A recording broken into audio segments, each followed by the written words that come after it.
Day 420 MSP. Harry back with Paul Seaborn and the Business of Marijuana site. How you doing, Paul?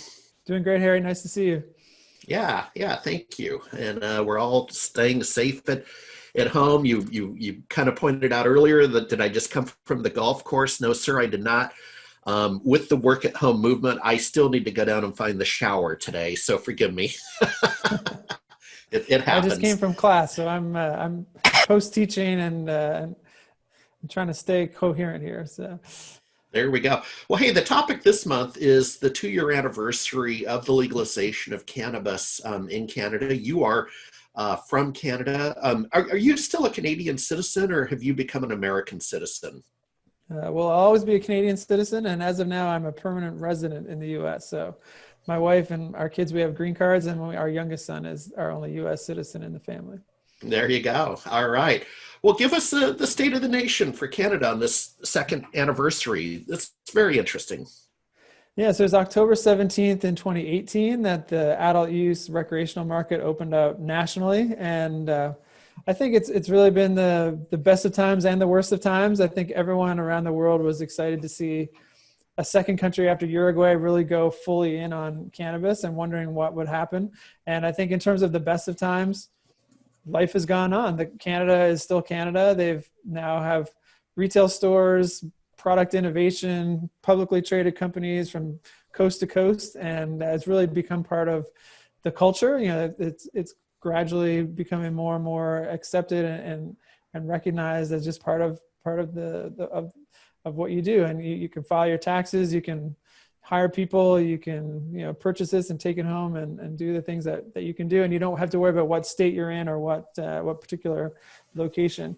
And I think as well, there's just been a lot of better integration north of the border in terms of healthcare,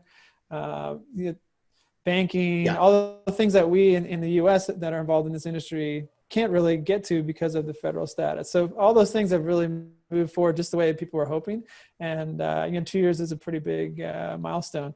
At the same time, and I think I'm as guilty as anyone else, I think there's been more of a slow roll and more of some hurdles along the way than many people expected, and even myself.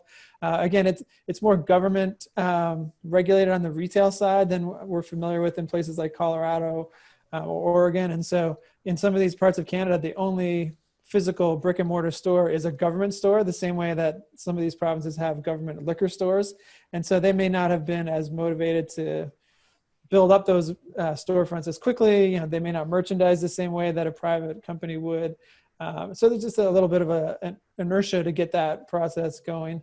And then I think maybe the most visible thing that a lot of your listeners may be aware of, the publicly traded Canadian companies were kind of the darlings of the industry for a while. Yeah, They got all they sorts sure were. of capital inflows from the US and elsewhere. That proved to be a very tough act to live up to. I think they're still operating, they're doing things at a national level, but they haven't been able to generate the really high returns that investors were hoping. And that's a longer, complicated story of this regulatory blockage, just really high expectations, international markets being a bit slower. So I think looking back over 2 years is still a tremendous amount of progress, but maybe not quite as nirvana as people were hoping. Yeah, I mean, a couple of observations. Fortunately, I was there on that live day in Montreal. I was committed to a technology conference, a company called SureWeb, and it's in Montreal. I was lucky, happened to be there, had my camera, did a little man on the street. And it was interesting. Obviously, the lines went all the way around the block. This was over by McGill University, and it was a government dispensary. And it was all that. I mean, you could write a check, I believe, use a credit card, right? They had access to the financial infrastructure, which was noticeable to me as an American. And then it was a government store, so it probably wasn't the greatest retail architectural layout, compared to some stores you see in the US where they go whole hog. But as I track Canada, the shortage of retail outlets, that was a big conversation on Live Day, and it sounds like it still is. And does that vary? I was in Montreal, now might it be better in Vancouver? Would it depend on the state? Yeah, it's actually a little bit random where it's better and where it's worse. So Alberta has proven to be the real retail leader, and I think they they've benefited from having a private liquor model with the government as a wholesaler. They still make money on every single sale of alcohol, but they then pass that wholesale product on to a private retailer, and the private retailer can be creative and innovate and specialize and do those things. So they took that model to cannabis. It's worked very well, and that's been the real hotbed for the potential. Ontario is the biggest province by population, and they've really struggled the other way of starting off with a government plan and then a lottery, and now eventually some more open licensing. And British Columbia, I think we might have talked about this last time, Harry. It's kind of the California equivalent of Canada. So, Right. so yes, there's a cannabis culture, but that cannabis culture is actually not so sure about the new legal world, and there's more of a transition to be made. So those are three of the big provinces that are all in their states of evolution. Quebec, where you were on that day, and I'm a little jealous that you were there and I was stuck in Colorado. As you mentioned, it has only government stores, and the provincial government has actually raised the age limit to 21, which makes it higher than any other province. So they're kind of going in a more conservative direction. So those are some of the key things. The other thing I hadn't mentioned, I guess, is there's been a real realization that the more that these provinces lag in getting retail stores on board and a wide variety of products into people's hands, the more the black market not only still survives but flourishes, because it's now a legal product for possession, and yet they can just bypass all those constraints and delays and just go straight to the customer. So that's not where I don't think anyone wanted things to end up, and that's putting some pressure on the retail side to get these provincial governments going. They're realizing, we were thinking cautious is always better, but cautious actually has a downside. So if I heard correctly, and I'm in Seattle, I could go up to Vancouver. I ain't come across that internet. Well, first of all, I don't know that I can go to Canada right now Yeah. at the pandemic, but play along. I drive up to Vancouver, BC. Now I'm far too wise and cautious to carry something across an international border. But I could drive to the next province in Canada, right? So I can, in my car, I can drive from state to state, packing peanut butter cups.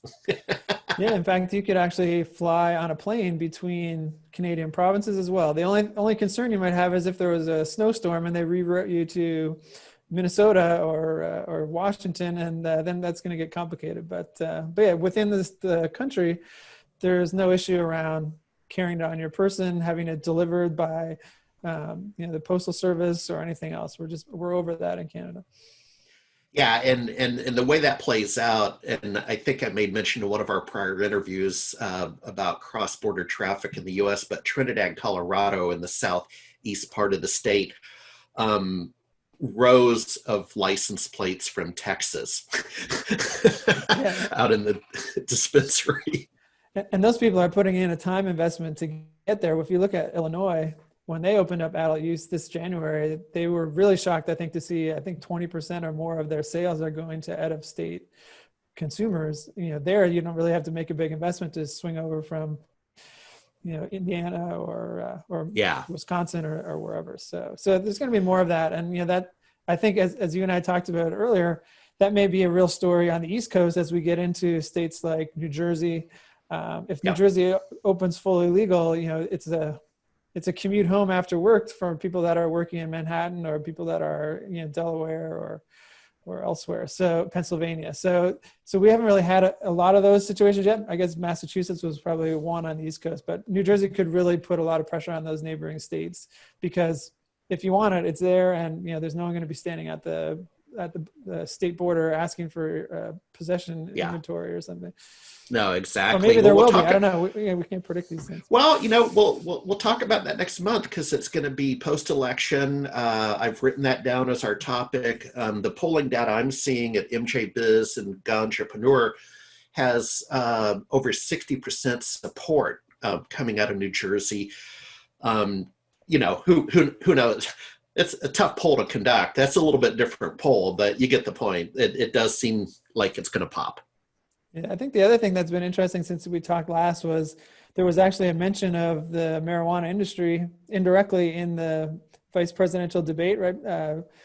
Senator Harris made a mention of expunging and decriminalizing, and that was sort of an unprompted comment on her part, and so that's the little glimmer of recognition that I think a lot of people have been waiting for, both in the last presidential and vice presidential election and this time in 2020.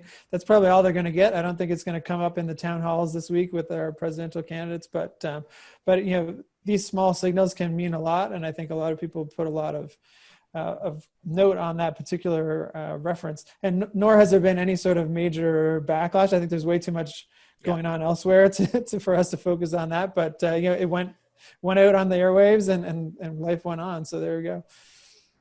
All right, Paul. Well, keep it safe, and we'll talk to you next month post-election. Thank you, by the way, for committing the time you do to being one of our analysts. We're all in this together, man. We're trying to grow and go, as they say.